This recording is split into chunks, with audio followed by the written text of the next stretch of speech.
के व्यवहार में दूसरी कोई प्रॉब्लम नहीं है, खाली इतना कहा गया है we are talking about schedule 1, हाँ, जहाँ पे कंसिडरेशन नहीं है फिर भी कर की भरने की, जीएसटी भरने की जवाबदारी खड़ी होती है। उसमें ये कहा गया है कि कोई भी मालिक अपने कर्मचारी को 50,000 रुपये से ऊपर की अगर गिफ्ट देता है तो उसके ऊपर जीएसटी देना होगा। इसकी प्रेरणा कहाँ से ली? शायद में भी सूरत हरे कृष्ण डायमंड जिन्होंने अपने मारुति वगैरह दिए थे। गवर्नमेंट को कर लागू करने के लिए प्रेरणा कहीं से भी मिल जाती है। तो अगर आप 50,000 रुपये के ऊपर की गिफ्ट देते हो अपने कोई भी कर्मचारी को, परफॉर्मेंस बोनस हो या कोई भी, मेरा ये मानना है कि प्रोडक्ट के रूप में अगर ये गिफ्ट दिया हो तो ही लागू होता है।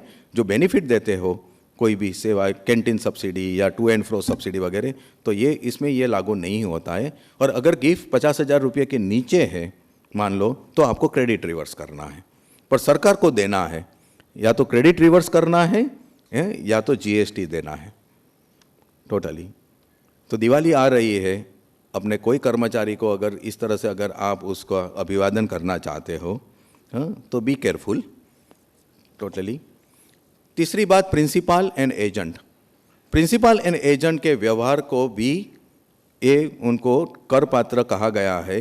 कोई भी प्रिंसिपल अपने एजेंट को माल बेचता नहीं है, और एजेंट जो प्रिंसिपल के लिए माल जो सप्लाई जो इंश्योर करता है, जिसको इंडेंटिंग एजेंट कभी हम कहते हैं, परचेस एजेंट कहते हैं, तो वो भी माल खरीदता नहीं है। He is doing it for principal. यह आज एजेंसी रिलेशनशिप है। जीएसटी में प्रिंसिपल और एजेंट के व्यवहार को भी टैक्सेबल सप्लाई किया कहा गया है। Every principal while supplying the goods to the agent will have to pay GST on it, as if वो माल खरीद रहा है। सो जहाँ पे consignment agent, clearing forward agent through जो माल जो धंधा जो होता है फार्मा इंडस्ट्री में, केमिकल इंडस्ट्री में, कंसाइनमेंट एजेंट, तो आप अपने एजेंट को माल बिना जीएसटी पे किए हुए सप्लाई नहीं कर पाएंगे।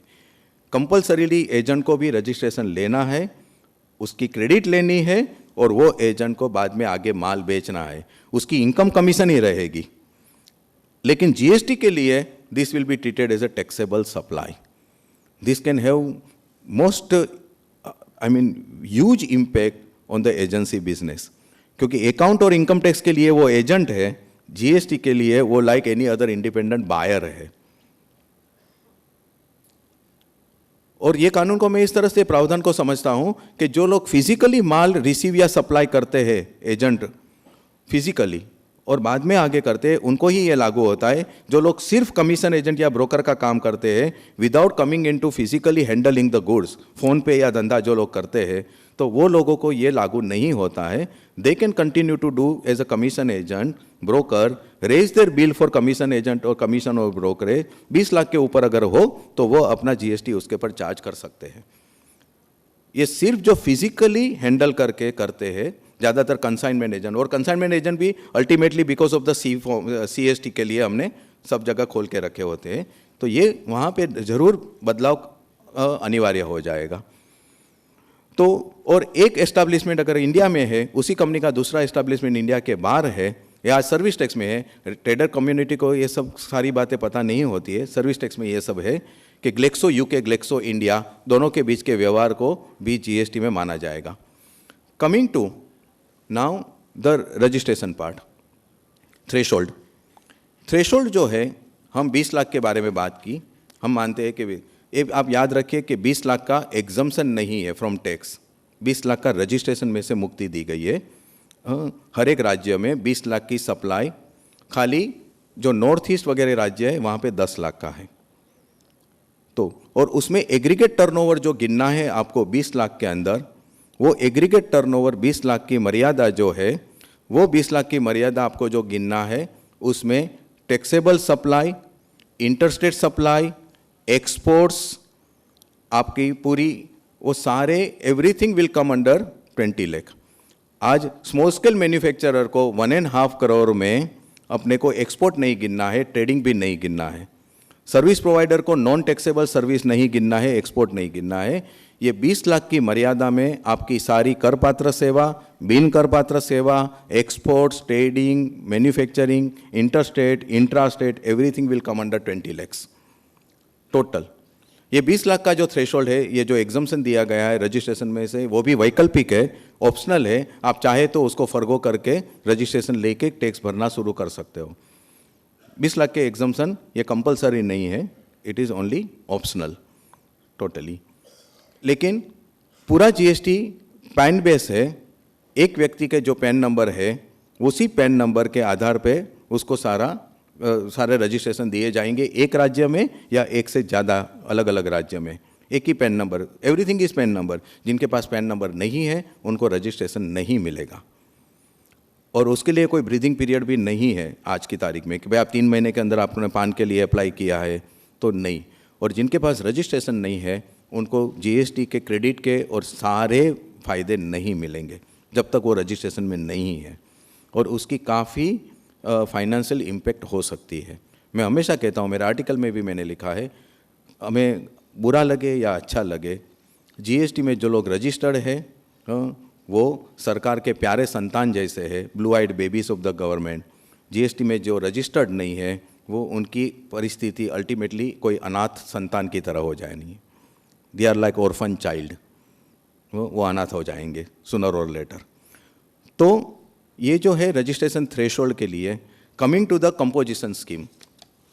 Composition scheme originally it was for 50 lakhs, now after 11 June meeting, last Sunday की मीटिंग के बाद उन्होंने उसको 75 लाख कहा है। जिन लोगों का प्रीसीडिंग फाइनेंशियल ईयर में टर्नओवर 75 लाख के ऊपर नहीं है उनको जीएसटी में कंपोजिशन स्कीम में जाने का मौका दिया गया, दैट दे कैन गो। अब 75 लाख भी जो गिनना है वो 75 लाख एग्रीगेट टर्नओवर गिनना है, और यहाँ पे it's a very very bad legislation, क्योंकि एग्रीगेट टर्नओवर की डेफिनेशन जीएसटी में दी गई है और टर्नओवर मुझे 16-17 का गिनना है, क्योंकि my preceding financial year is 16-17। अगर ये जुलाई से लागू होता है तो जुलाई के बाद मुझे कंपोजिशन में जाना है, मुझे 75 लाख का 16-17 का गिनना है। 16-17 के में कोई एग्रीगेट टर्नओवर की जो आज जो कंसेप्ट जीएसटी में है वो आज नहीं है, बट जो भी है it's a very very bad way of doing the things, but ultimately we have to accept आपका जो टर्नओवर हुआ है एज अ व्यापारी, एज अ मैन्युफैक्चरर, कुछ भी, वो आपको 75 लाख के नीचे है तो 1 जुलाई से अगर जीएसटी लागू होता है तो आप जीएसटी में कंपोजिशन स्कीम में जा सकते हो। अब कंपोजिशन स्कीम की कंडीशंस क्या क्या है? सबसे पहली कंडीशन ये है कि कंपोजिशन में उनका फ़ायदा सिर्फ मैन्युफैक्चरर्स, ट्रेडर्स और रेस्टोरा सर्विस को दिया गया है। बाकी कोई सर्विस प्रोवाइडर को कंपोजिशन का फ़ायदा नहीं है, सिर्फ रेस्टोरा, सिर्फ ट्रेडर्स और manufacturers. What is the rate of GST for composition? Manufacturer के लिए 2%, 1% सीजीएसटी, 1% एसजीएसटी, और व्यापारी के लिए 1%, 0.5%, 0.5%, और रेस्टोरा के लिए 5%, 2.5%, 2.5%। This is the rate for composition totally. व्यापारी के लिए 1% है, 0.5%। यहाँ पे हम ये समझ के चलते हैं कि मैंने जो शुरुआत में कहा सीजीएसटी और एसजीएसटी है, जो दो उसके जो कंपोनेंट है वो ज़्यादातर 50-50% रहेंगे। सरकार उसमें बदल भी कर सकती है, बट हम 50-50 रहेंगे, इक्वल रहेंगे, ये मान के चलेंगे। तो 56% 12% है तो 6%, 6% सीजीएसटी एसजीएसटी, 18% है तो 9%, 9%, और ये जो 12% या 18% है आईजीएसटी क्या रहेगा? इंटीग्रेटेड जीएसटी, ये दोनों के टोटल होगा। तो अगर 18% है तो CGST SGST 9%, 9%, IGST will be 18%। तो आज आप जो इंटरस्टेट सेल पे जो 2% सीएसटी भर रहे हो सी फॉर्म के सामने, जीएसटी में आपको सीधा 18% भरना है। अगर आप आज 2% भर रहे हो और आपके प्रोडक्ट पे अगर 12% है तो इंटरस्टेट सप्लाई, अंतरराज्यीय सप्लाई पे आपको 12% भरना है। आप जो खरीद कर रहे हो बाहर से, ओएमएस खरीद कर रहे हो, आज आप 2% में खरीद कर रहे हो, जीएसटी में आपको 5% या 12% या 18% या 28% भी भरना होगा। उसकी क्रेडिट मिलेगी। आज सीएसटी क्रेडिटेबल नहीं है, रिफंडेबल नहीं है, जीएसटी में क्रेडिट मिलेगी, but at a higher rate you have to first make the payment. और ये और बाकी सारे जो अलग अलग जो इश्यूज है उसके कारण जीएसटी में छोटे से लेके बड़े व्यापारी उत्पादक जो भी हो उसकी वर्किंग कैपिटल की रिक्वायरमेंट बढ़ जाएगी। सबका कैश फ्लो उलट पुलट हो जाएगा जीएसटी में, क्योंकि जो क्रेडिट भी मिलेगी वो क्रेडिट जब तक आपकी लायबिलिटी खड़ी नहीं होती है तब तक बुक्स में रहेगी, and immediately you will have to shell out the money. Every single person will have, and that's why I always say, the one person in the organization who will have a sleepless nights in GST will be the chief financial officer of the company. CFO को नींद बिगड़ जाएगी। Let me tell you here, friends, just GST is not only a tax reform. GST is out and out business reform. It is a fundamental business reform. It will affect every aspect of your business. Not only cash flow, that is the first to be hit. Purchase, sales, distribution strategy, warehousing policy, logistic, marketing, IT operation, back-end operation, front-end operations.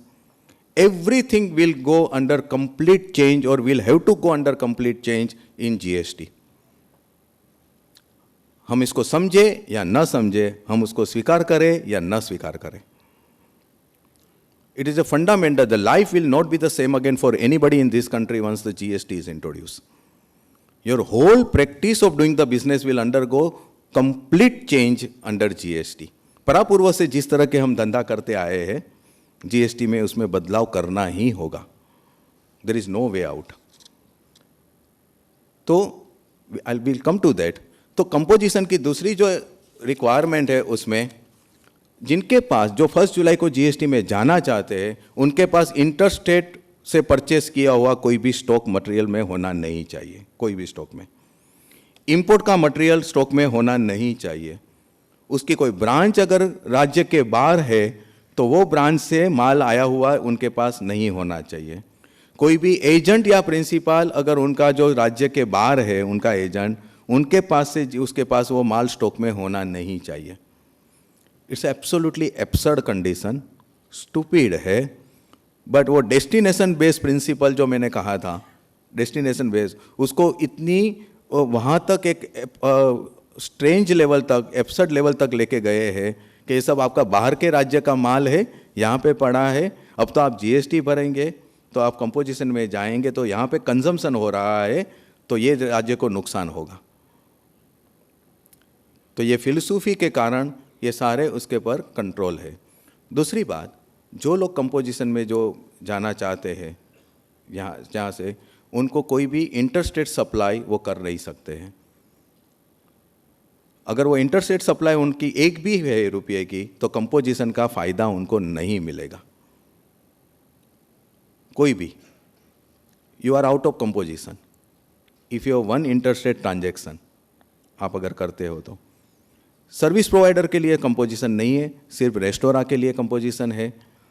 अगर सरकार कोई notify करे, कोई घोषित करे कोई particular goods को, अगर वो गुड्स का अगर आप सप्लाई करते हो तो वो भी कंपोजिशन का फ़ायदा नहीं मिलेगा। We will have to wait for कि which goods are notified which can not be actually entered into by the composition scheme, उसमें तो उसको आपको फ़ायदा उसका नहीं मिलेगा।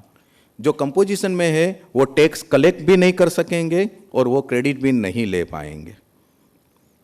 एज ए ट्रेडर आप जब 1% भरते हो तो वो 1% आप अपने बायर से कलेक्ट नहीं कर पाओगे। You may have to built it into the price if you can, but आप सेपरेटली वो टैक्स को वसूल नहीं कर पाओगे।